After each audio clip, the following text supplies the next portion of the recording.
नमस्कार दोस्तों, मैं नीरज जहांगीर स्वागत करता हूं आपका पाठशाला क्लासेस के इस YouTube प्लेटफॉर्म पर। आज के सेशन में हम बात करने वाले हैं BSTC एग्जाम 2026 के बारे में कि आपको कैसे तैयारी शुरू करनी है। बहुत सारे स्टूडेंट अभी इसी कंफ्यूजन में है कि सर तैयारी शुरू कैसे करें, किसको हमें पहले पढ़ना चाहिए, कैसे पढ़ना चाहिए। तो आज के सेशन में उसके बारे में बात करने वाले हैं। साथ ही कितने नंबर है वो आपको लाने होंगे 600 में से, उसके बारे में बात करेंगे। और फिर सबसे महत्वपूर्ण कि किस टॉपिक से कितने क्वेश्चन आपसे पूछे जाएंगे, इसके बारे में भी डिटेल डिस्कशन करने वाले हैं। मैं पूरा चीजें हैं वो आपके लिए लिख कर लेकर आया हूं कि किस टॉपिक से, किस सब्जेक्ट से कितने क्वेश्चन हैं वो आपसे पूछे जाने वाले हैं। तो बिल्कुल डिटेल से डिस्कशन करेंगे। बहुत ज्यादा इंपॉर्टेंट है वो ये सेशन रहने वाला है, तो एक बार आपको लास्ट तक देखना है और आपके सभी साथियों के साथ में शेयर भी करना है। अब सबसे पहले बात करें BSTC एग्जाम के लिए, तो यहां पर कुछ महत्वपूर्ण जानकारी आपको पहले ही बता दूं कि आप आवेदन 28 फरवरी 2026 तक कर सकते हैं, है ना। आपका एग्जाम है वो कब होगा, तो अप्रैल और मई में होने संभावित है। और योग्यता क्या चाहिए, तो 12th पास स्टूडेंट या फिर 12th में अभी एग्जाम दे रहा हो, मतलब 2026 में 12th में एग्जाम देने वाला जो स्टूडेंट है वो भी इसमें अप्लाई है, वो कर सकता है। लेकिन शर्त बस इतनी है कि जब काउंसलिंग होती है उससे पहले आपके पास में सारी योग्यताएं कंप्लीट होनी चाहिए, इस बात का ध्यान रखना है। साथ ही यहां पर देखो आपके लिए शैक्षणिक योग्यता में कहा गया है कि सामान्य वर्ग का यदि कोई भी स्टूडेंट है तो उसके मिनिमम 50% है वो होने अनिवार्य हैं। लिखा हुआ विभिन्न वर्गों के लिए मान्यता प्राप्त बोर्ड से उच्च माध्यमिक परीक्षा अथवा उसके समकक्ष परीक्षाओं में न्यूनतम प्रतिशत अंक निम्न अनुसार होंगे। मतलब सामान्य के लिए 50%, और उसके अलावा जितने भी है, जैसे अनुसूचित जाति से, जनजाति से आते हैं, OBC से हैं, दिव्यांग है, विधवा, परित्यक्ता, तलाकशुदा है, उन सब के लिए 45% है वो मिनिमम मार्क्स है वो होने चाहिए, तभी आप इसमें अप्लाई है वो कर सकते हैं। ठीक है, अब यहां पर बात करते हैं, ये सारी चीजें हो गई। अब बात करते हैं सर सिलेबस में क्या क्या चीजें आती है, कैसे कैसे आपसे क्वेश्चन पूछे जाते हैं। फिर ही आपको देखो तैयारी शुरू कर रहे हो, आप नए स्टूडेंट हो, तो आपको ब्लूप्रिंट आपके सामने होना चाहिए। आपको पता होना चाहिए कैसे हमें तैयारी शुरू करनी है, किन किन चीज़ों को पढ़ना है, क्या सिलेबस रहेगा। क्योंकि आप जो स्टूडेंट ऐसे हैं जो पहले से तैयारी कर चुके हैं या एग्जाम दे चुके हैं, उनको सारी जानकारी होती है कैसे करना है। लेकिन जो छोटे छोटे आप नए स्टूडेंट हो उनके लिए सारी जानकारी है वो हो सकता है पहली बार हो। तो मैं बिल्कुल इत्मीनान से और डिटेल से आपको हर एक चीज़ के बारे में समझाने वाला हूँ। यहां पर देखना कि जब भी आप तैयारी शुरू करते हो तो सबसे पहले आपके सामने सिलेबस होना चाहिए कि क्या क्या चीजें आपसे पूछी जाने वाली है। यहां पर देखो, यहां पर हम बात करें तो आपके जो रीजनिंग है, मानसिक योग्यता है, उसके 50 क्वेश्चन पूछे जाएंगे। हर एक क्वेश्चन 3 नंबर का होगा और 150 अंक का ये पोर्शन रहने वाला है। राजस्थान की सामान्य जानकारी के 50 क्वेश्चन आएंगे, मल्टीप्लाई बाई 3, और 150 अंक का ये रहने वाला है। आपके जो टीचिंग एप्टीट्यूड है उसके भी 50 क्वेश्चन आएंगे और ये भी 150 अंक का रहने वाला है। और फिर आती है भाषाएं, जिसमें जो अंग्रेजी है वो उसके 20 क्वेश्चन रहेंगे आपके 60 नंबर के, और संस्कृत और हिंदी में से आपको एक चूज करना है। दोनों में से एक सब्जेक्ट आपको चूज करना होगा, और दोनों के यहां पर 30-30 क्वेश्चन आते हैं, तो आपके 90 अंक का ये पोर्शन रहता है। टोटल मिलाकर हम बात करें तो 600 अंक का पूरा पेपर होगा। और यहां पर हम आगे बात करेंगे कि मिनिमम कितने नंबर है वो आपको लाने होंगे। यहां पर अब शुरू करते हैं सर कि बात करते हैं कि तैयारी शुरू कैसे करें, है ना। तैयारी है उसकी शुरुआत आपको कैसे करनी है, कैसे करनी है। तो सबसे पहले तो आपके पास में सिलेबस होना चाहिए। ये जो सिलेबस आप देख रहे हो ये डिटेल सिलेबस है जो बोर्ड द्वारा जारी किया गया है 2026 के लिए। ये सिलेबस आपके पास में होना चाहिए, ठीक है। सबसे पहले इस सिलेबस का प्रिंट आउट निकलाओगे, है ना। जो भी आपके आसपास में कोई प्रिंट आउट की मशीन है, ई मित्र सर्विस है, वहां पर जाना, प्रिंट आउट निकलवाना। और प्रिंट आउट निकलाने के बाद में आपकी जिम्मेदारी बनती है कि इसको जहां पर आप पढ़ने बैठते हो वहां पर आपको चिपकाना है इसको, ठीक है। फिर एक एक टॉपिक है वो उसका ध्यान देना। जैसे यहाँ पर रीजनिंग के बारे में बात करें तो लिखा हुआ है तार्किक योग्यता, तो फिर इस टॉपिक को आपको बहुत बेहतरीन ढंग से पढ़ना है। उसके बाद में आती है एनालॉजी, उसको आपको पढ़नी है। जैसे यहाँ पर हम राजस्थान जीके के बारे में बात करेंगे तो सबसे पहले लिखा हुआ है हिस्टोरिकल एस्पेक्ट, फिर लिखा हुआ पॉलिटिकल एस्पेक्ट। तो इन एक एक चीज को आपको पढ़ना है। और दूसरी बार हर एक सब्जेक्ट को डेप्थ में पढ़ना होगा, क्योंकि यदि आप अभी पढ़ रहे हो, अभी आपकी शुरुआत है, शुरुआत में हो सकता है थोड़ा सा आपको अनकंफर्टेबल लगे, थोड़ा सा ऐसा लगे कि सर बहुत सारी चीज़ें ऐसी हो गई है जो हमें याद करनी पड़ रही है, लेकिन ये ही तैयारी आपके आगे जाकर काम आने वाली है। जब हम कोई चीज़ पहली बार पढ़ते हैं तो बहुत इंटरेस्ट आता है, बहुत मज़ा आता है, तो उसी इंटरेस्ट के साथ में आपको चीज़ों को पढ़ना है। सिलेबस के हर एक पॉइंट को, हर एक एस्पेक्ट को छूते हुए आपको जाना है। और जैसे जैसे आपके टॉपिक कंप्लीट होते हैं, जैसे कि मान लो कि आपकी ये टॉपिक कंप्लीट हो गया, तो इसको हाईलाइटर लेकर उस पर हाईलाइट है वो फेर देना कि हाँ ये टॉपिक मैंने एक बार का कवर है वो कर लिया है, और ऐसे करते करते आपको कंप्लीट टॉपिक है वो करने होंगे। फिर बात करें कि सर पहले क्या पढ़ें, पहले आपको क्या करना है कि यदि आपने कोई कोर्स ले रखा है तो उसकी वीडियो देख सकते हो आप, है ना। यदि आप ऑफलाइन पढ़ रहे हो तो आप बीएसटीसी का यदि आपने ऑफलाइन कोर्स ले रखा है तो वहां सर आप पढ़ सकते हो। मतलब सबसे पहले आपको थ्योरी पार्ट है वो पढ़ना है। थ्योरी पार्ट मतलब समझते हो, हाँ, शॉर्ट नोट्स पढ़ने हैं, थ्योरी पढ़नी है, डिटेल चीज़ें पढ़नी है। उसके बाद में आपको जाना है, जैसे आपने वीडियो देख ली बीएसटीसी के लिए, आपने कुछ कोर्स ले रखा होगा या फिर किसी बुक से पढ़ रहे हो तो वहाँ से कहीं से भी पढ़ सकते हो, जहाँ अच्छा लगे, जहाँ आपको दिल करे ना वहाँ से पढ़ना, लेकिन पढ़ना जरूर है, ठीक है। तो यहाँ से आपको पहले थ्योरी चीज़ें पढ़नी है, उसके बाद में आपको जाना है शॉर्ट नोट्स की तरफ। शॉर्ट नोट्स है वो आपको पढ़ने हैं। उसके बाद में बारी आती है एमसीक्यू की और प्रैक्टिस की। मतलब ये तरीका होता है कि पहले आपको चीज़ों के बारे में पता रहे। अब आप सोचो सीधा आप चले जाओ पीवाईक्यू की तरफ तो आपको समझ में नहीं आएगा, सीधे आप एमसीक्यू पढ़ने लग जाओगे आपको समझ में नहीं आएगा कि ये टॉपिक क्या है, इस टॉपिक में कौन कौन सी चीज़ें हैं वो आपसे पूछी गई है। तो वहाँ पर आपको विशेष ध्यान ये रखना होगा कि आपको सबसे पहले क्या करना है सर, सबसे पहले आपको थ्योरी चीज़ें पढ़नी है यदि आपने पहले नहीं पढ़ी है। जैसे मान लो कि आपने कभी मेवाड़ का इतिहास पढ़ा ही नहीं है तो वहाँ से क्वेश्चन करना आपके लिए बहुत मुश्किल होगा। तो सबसे पहले थ्योरी पढ़नी है, उसके बाद में उसके शॉर्ट नोट्स पढ़ने हैं जिससे आपका रिवीजन हो सके। दूसरी बात है उसके बाद में आपको पढ़ने हैं एमसीक्यू जिससे आपकी प्रैक्टिस हो सके। तो ये पढ़ने का तरीका होता है तैयारी शुरू करने का। आराम से यदि जो बच्चे 12th का एग्जाम दे रहे हैं वो तो अभी बिजी होंगे, अभी आपके पास में एग्जाम है सामने, उसके बाद में यदि आप फ्री होते हो तो तुरंत सुबह उठे, आराम से उठकर नहाए धोए 8 बजे रेडी होए, और यदि आप लाइब्रेरी में बैठते हो तो सबसे अच्छी बात है, घर पे भी बहुत बढ़िया आराम से आप पढ़ सकते हो। जो आपका स्टडी रूम है वहां पर बैठो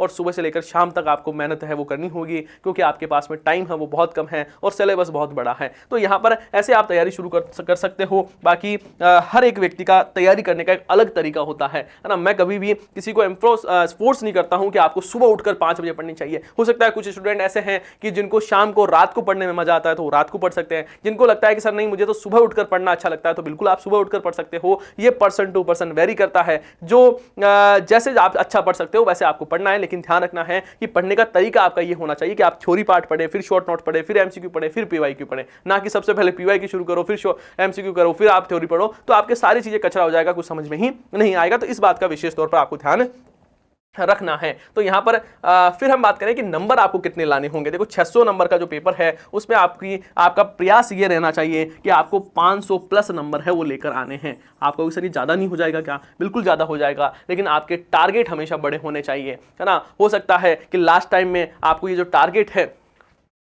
वो बड़े लगना नहीं लगे, क्योंकि आपकी तैयारी इतनी मजबूत हो जाएगी। तो टारगेट हमेशा बड़े रखने हैं, अच्छे टारगेट रखने हैं, और 500 नंबर आप आराम से ला सकते हो यदि आप जमकर तैयारी करते हो। तो ये बहुत ज़्यादा नंबर नहीं है, आप आराम से ला सकते हो। और जो पेपर है वो मैं आपको ये भी बता दूं, हो सकता है आप अभी रीट एग्जाम दिया, आपने बीएसटी जो एग्जाम देखे अभी हाल फिलहाल में, तो बीएसटीसी का एग्जाम उतना हार्ड नहीं आएगा, इस बात का तो ध्यान रखना ही है।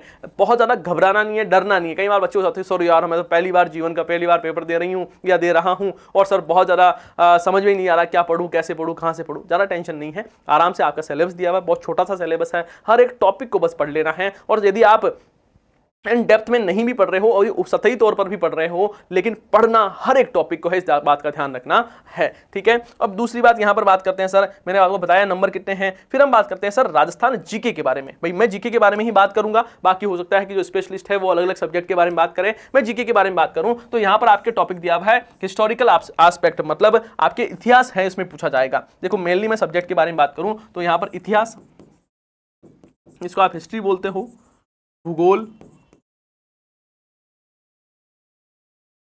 कला संस्कृति और राज व्यवस्था मतलब पॉलिटी। और अब हम बात करें तो यहां पर जो आर्थिक पक्ष है वो आर्थिक पक्ष।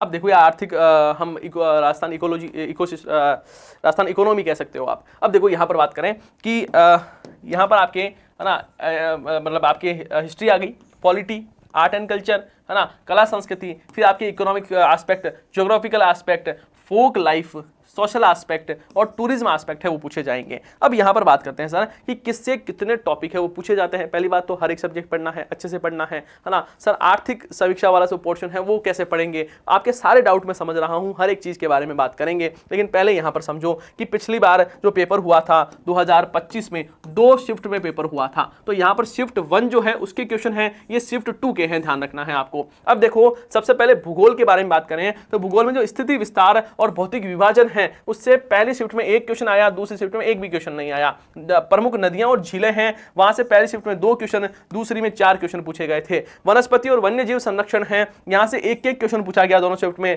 कृषि एवं फसल उत्पादन है, वहां पर 0 और 1 क्वेश्चन पूछा गया, मतलब इसमें नहीं पूछा गया, इसमें पूछा गया।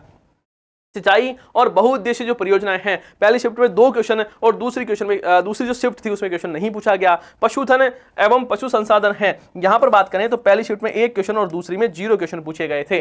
खनिज संसाधन और खदान है, उसमें पहले में 0 और दूसरे में 1 पूछा गया। औद्योगिक विकास और उद्योग है, उसमें दोनों में 2-2 क्वेश्चन है वो पूछे गए थे। पर्यटन में 4 क्वेश्चन पूछे गए, इसमें 1 क्वेश्चन पूछा गया। पर्यटन एस्पेक्ट्स है वो आपके सिलेबस में अलग से दिया हुआ, देखो ये लिखा हुआ टूरिज्म एस्पेक्ट, तो इसको बहुत अच्छे से पढ़ना होगा, अच्छे से आपको पढ़ना है, यहां से पक्का क्वेश्चन है वो आपको देखने को मिलेंगे। आगे हम और बात चर्चा करेंगे इसके बारे में। गरीबी और सामाजिक समस्याएं हैं, उससे 1 क्वेश्चन पूछा गया था, है ना। और जनगणना के और जो आंकड़े हैं उससे 1-1 क्वेश्चन पूछा गया था। जनगणना है, अच्छे से पढ़ना, अच्छे से पढ़ना। इस बार भी आपको 1 प्रश्न तो पक्का ही देखने को मिलने वाला है। फिर यहां पर बात करें हिस्टोरिकल हिस्ट्री के बारे में, हिस्ट्री में कैसे कैसे क्वेश्चन पूछे गए, तो हिस्ट्री में बहुत ज्यादा क्वेश्चन नहीं पूछे गए थे। यहां पर मेवाड़ का जो ऐतिहासिक योगदान है उसमें 2 क्वेश्चन यहां नहीं पूछा गया, है ना। चौहान वंश की उपलब्धि में यहां पर 0, यहां पर 1 क्वेश्चन पूछा गया। शिफ्ट वाइज है ना, ये इधर वाली शिफ्ट 1 है, इधर शिफ्ट 2 है, समझ गए ना, ये तो नॉर्मल सी बात है। 1857 की क्रांति है, उसमें 1 क्वेश्चन तो फर्स्ट शिफ्ट में और दूसरी शिफ्ट में 2 क्वेश्चन पूछे गए थे। मतलब हिस्ट्री में आपको मॉडर्न हिस्ट्री पर फोकस देना है, फोकस करना है, इस बात का आपको ध्यान रखना है। क्या करोगे, है ना, मॉडर्न हिस्ट्री है वो आपको पढ़नी है ना। आगे बात करें प्रजामंडल और किसान आंदोलन, ये प्रजामंडल और स्वतंत्रता आंदोलन है, वहां पर 0 और 1 क्वेश्चन पूछा गया, है ना। किसान आंदोलन है, उससे देखो 1 क्वेश्चन यहां और दूसरी शिफ्ट में 3 क्वेश्चन पूछे गए। प्रमुख ऐतिहासिक व्यक्ति है, उसमें 1 और 0 पूछा गया। और जनजातीय संघर्ष और आंदोलन है, उसमें यहां पर इस शिफ्ट पहली शिफ्ट में 0 मतलब 1 भी नहीं पूछा गया और दूसरी शिफ्ट में 1 क्वेश्चन है वो पूछा गया था।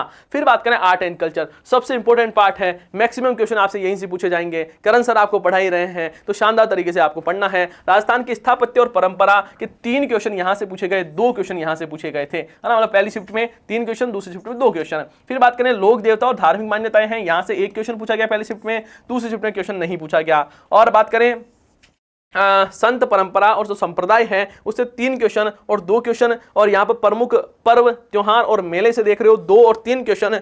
लोक नृत्य, लोक संगीत, और यहां से देखो मैक्सिमम क्वेश्चन 4 क्वेश्चन पहली शिफ्ट में, 5 क्वेश्चन दूसरी शिफ्ट में पूछे गए थे। और हस्तशिल्प और लोक कलाओं से 2 क्वेश्चन पहली शिफ्ट में, 3 क्वेश्चन दूसरी शिफ्ट में पूछे गए। चित्रकला की प्रमुख जो शैलियां हैं उससे 3 क्वेश्चन पहली शिफ्ट में, दूसरी शिफ्ट में 0 क्वेश्चन पूछा गया। और पारंपरिक जो आभूषण है उससे 1-1 क्वेश्चन है वो 2 शिफ्ट में पूछा गया था, ये समझना है। फिर बात करें यहाँ पर भाषा बोलियां हैं, उससे 2-2 क्वेश्चन है वो भी पूछे गए थे, तो ये भी समझना है। फिर बात करें पॉलिटी से कितने क्वेश्चन पूछे गए सर, पॉलिटी से 5 क्वेश्चन पूछे गए थे, जिसमें राज्यपाल पूछा जा रहा था, मुख्यमंत्री से क्वेश्चन पूछे जा रहे थे, विधानसभा से क्वेश्चन पूछे जा रहे थे, प्रमुख जो आयोग है वहां से क्वेश्चन पूछे जा रहे थे। अब बात आती है सर करंट अफेयर हमारे सिलेबस में नहीं दिया हुआ है, फिर भी 2 क्वेश्चन यहां पूछे गए, 4 क्वेश्चन यहां पूछे गए। क्वेश्चन कैसे पूछे गए थे वो भी मैं आपको थोड़ा सा दिखा दूं। लिखा हुआ देखो, 1 क्वेश्चन है, आप इसे आर्थिक समीक्षा का मान सकते हो कि राजस्थान सतत विकास लक्ष्य सूचकांक 2024 में किस जिले ने प्रथम स्थान प्राप्त किया, ये क्वेश्चन पूछा गया। एक देखो कि यहां पर लिखा हुआ लागे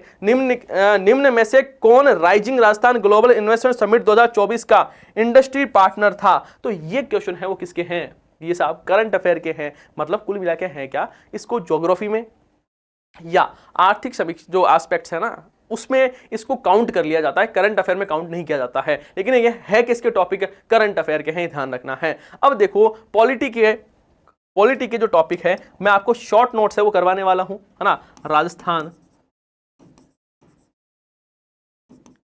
राजस्थान पॉलिटी है उसके मैं कंप्लीट शॉर्ट नोट्स है वो आपको करवा दूंगा, टेंशन नहीं लेना। दूसरी बात, जो आर्थिक समीक्षा वाला पोर्शन है आपके आर्थिक समीक्षा, उसका एक वीडियो मैंने वीडियो मैंने डाल दिया है, उसे देखना, कुछ समझ में आए तो बताना, ठीक है। हाँ, उसके बाद में आपको यदि आप चाहते हो कि सर मुझे करंट अफेयर पढ़ना चाहिए या नहीं पढ़ना चाहिए, वैसे आप नहीं भी पढ़ोगे तो भी काम चल जाएगा, लेकिन यदि भाई ऐसा तो है नहीं बीएसटीसी जीवन का आखिरी एग्जाम है, ये तो शुरुआत है, आगे बहुत सारी चीजें पढ़नी है, तो अपने जीवन में एक आदत डालो कि सुबह उठते ही 8 बजे आपके लिए राजस्थान करंट अफेयर की क्लास होती है। क्या होती है सर? राजस्थान करंट अफेयर की एक क्लास होती है, ये आपको एक डेली क्लास होती है, डेली क्लास होती है, ये आपको जरूर देखना है। और इस क्लास में हम क्या क्या चीजें पढ़ते हैं सर? इसमें हम राजस्थान का करंट अफेयर तो पढ़ते ही हैं, उसके साथ साथ में बजट पढ़ते हैं, योजनाएं पढ़ते हैं, नीतियां पढ़ते हैं, है ना, और साथ ही साथ हम आर्थिक समीक्षा भी पढ़ते हैं। कैसे पढ़ते हैं? मतलब डेली का एक फैक्ट है वो याद करते हैं, आर्थिक समीक्षा, बजट और योजनाओं का, जिससे धीरे धीरे आपको सारी चीजें याद हो जाएगी। यदि आपका विजन बड़ा है, आपके टारगेट्स है कि सर मुझे तो टीचर बनना ही है, ये क्लास आपको आज नहीं तो कल देखनी पड़ेगी, लेकिन देखनी जरूर पड़ेगी। तो क्यों ना शुरुआत ही इतनी शानदार करें कि आगे जाके कोई भी समस्या ना हो। तो ये क्लास जरूर देखनी है आपको, करंट अफेयर वाली। इकोनॉमिक्स वीडियो का एक वीडियो है सिंगल, बस वही देख लेना, 1.5 घंटे का है। राजस्थान पॉलिटी के शॉर्ट नोट्स में कंप्लीट करवा दूंगा, है ना।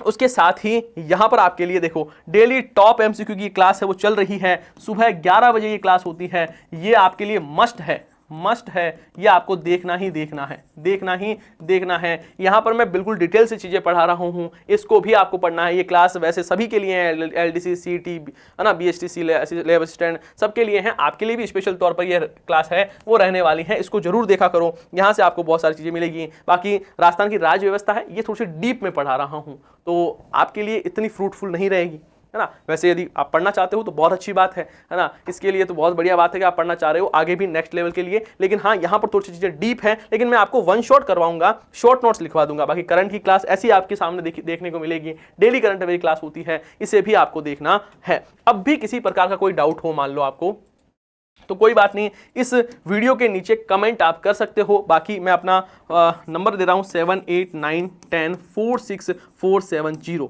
इस पर भी आप व्हाट्सअप मैसेज कर लेना, है ना। कोई भी आपको समस्याएं हैं तो आप मुझे बता देना, मैं प्रयास करूंगा कि आपके जो समस्या है उसका रिप्लाई करूं। बाकी ये जो सेशन है वो आपको कैसा लगा है इसके बारे में आपको जरूर बताना है। यदि ये सेशन अच्छा लगा है तो इसको लाइक करना है और आपके सभी साथियों के साथ में सेशन को शेयर जरूर करना है। हम मिलते हैं नेक्स्ट सेशन में। जय हिंद, जय भारत।